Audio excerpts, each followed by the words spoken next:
Hey guys, it is JStarWars360 here with a video which, in case you can't tell of course you can tell my sunglasses off, but if my sunglasses are off, it usually means there's something very important or very serious I need to talk. Yeah. Something very important or very serious that I want to talk about. And in this case, it is.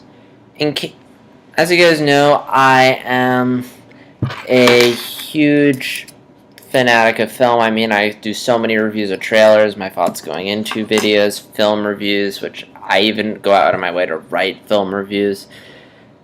And there are a lot of people I ultimately decided to write and review film on my own, but as I've grown and developed as someone who watches and reviews film, there are certain people who have who either influenced me or just served as an inspiration for the way my writing and perception of film. And one of those people is Roger Ebert. If you don't know who he is one of the greatest film critics ever.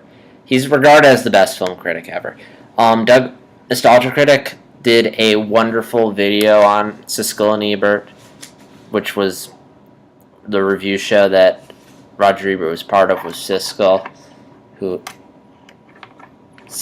and then Doug did another one when Roger Ebert passed away a year ago, which brings me to what I was going to say, which is that a year ago on this day, Roger Ebert passed away.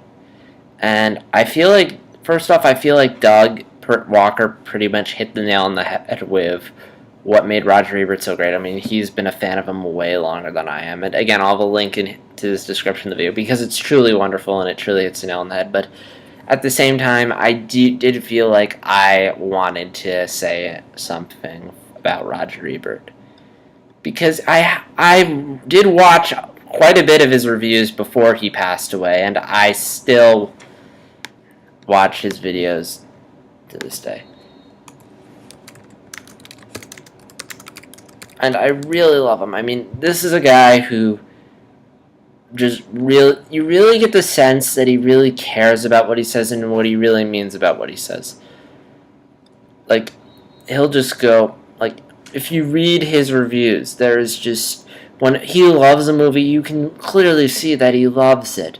When he hates a movie, you can clearly tell it, and he's very good at articulating why he feels the way he does, and he can do it in the most clever way possible, like his Catwoman review.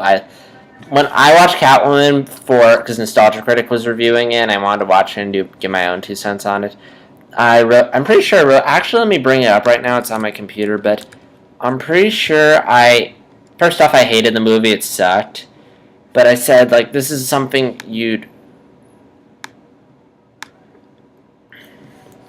let's see.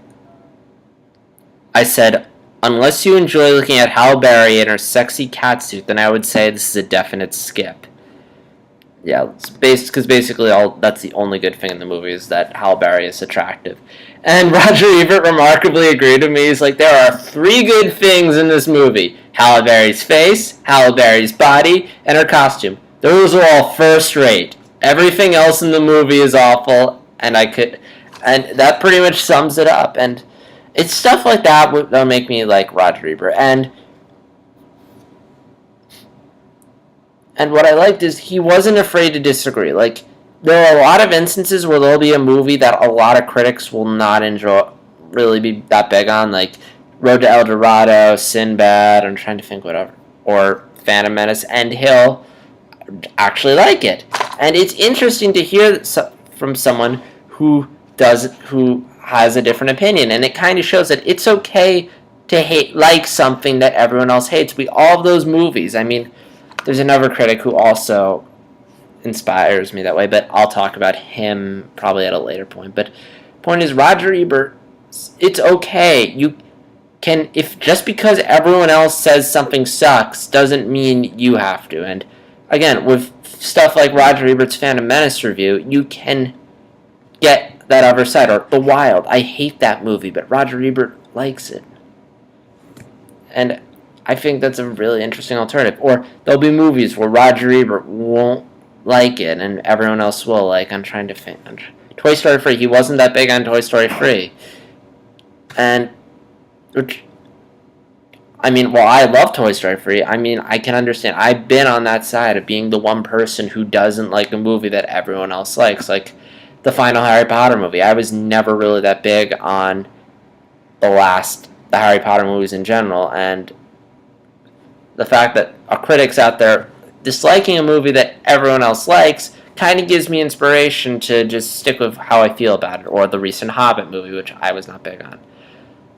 And I think maybe that's where Doug Walker got his whole top 10 movies I like but everyone else hates, or movies I hate but everyone else likes. And I do like that. And I especially love his optimism about animated films. I mean, animated films, for me, are some of the most underrated, overlooked film genre. Now, that's not to say no one cares about it, but I don't feel like people really actively pay attention. I mean, there's a lot of animated films that people write off or not see. Like, I feel like most people, they'll just see one a year. I mean, and it'll usually be from Disney or Pixar, like, and occasionally it'll be some of our studio, and that's understandable, but, you know, I think, but at the end of the day, I think a lot of people really dismiss animated films as children's films, and that's not to say that I'm not going to deny that animated films are for children, but there are some really good ones out there. Like, there are some where they'll just be lazy and just write it for little kids, and there's so much love and care that even though these films are clearly meant for children, they have such a broad appeal. And I think Roger Ebert, as a critic, might have inspired other critics to look at it, like him and Siskel praising the Disney movies and going on and on about them. And they talk about them just as much as other film, and I really like that. And I do that too in my reviews. Like, I never just dismiss, whenever I'm reviewing an animated film, I never just dismiss it or say, oh, it's a kid's movie, I'm not going to judge it. No, when you have something like, because it's all about the writing. And I'm kind of going on.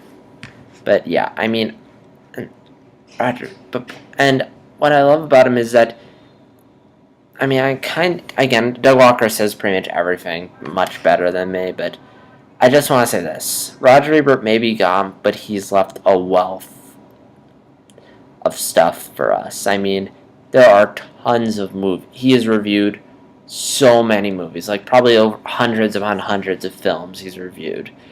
And not all the films I've seen, but basically anything before, like, anytime I watch an old movie or anything, I always look at his reviews. Like, I was working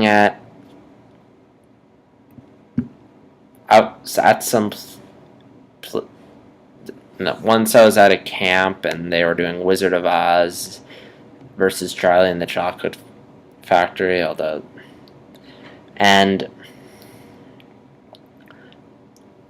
I was like, and these were little kids' movies, but I just thought, why don't I look up what Roger Ebert thinks? And I really liked his insight on those films. It made me really think. Like, at one point he's like, yeah, like, most kid movies are crap. There's like 1 in every 4 kids movies are actually really good, and people think that kids are dumb enough not to recognize them, but they are. And I was like, yeah, but I'm sorry if this is rambly, but I'm trying to think of something to say that Doug Walker hasn't already said.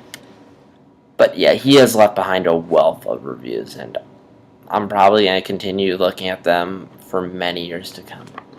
So I don't have anything else to say. Again, sorry if this video has been really rambly and not as in focus, but again, reviewing film means a lot to me, and Roger Ebert was truly one of the great ones at it.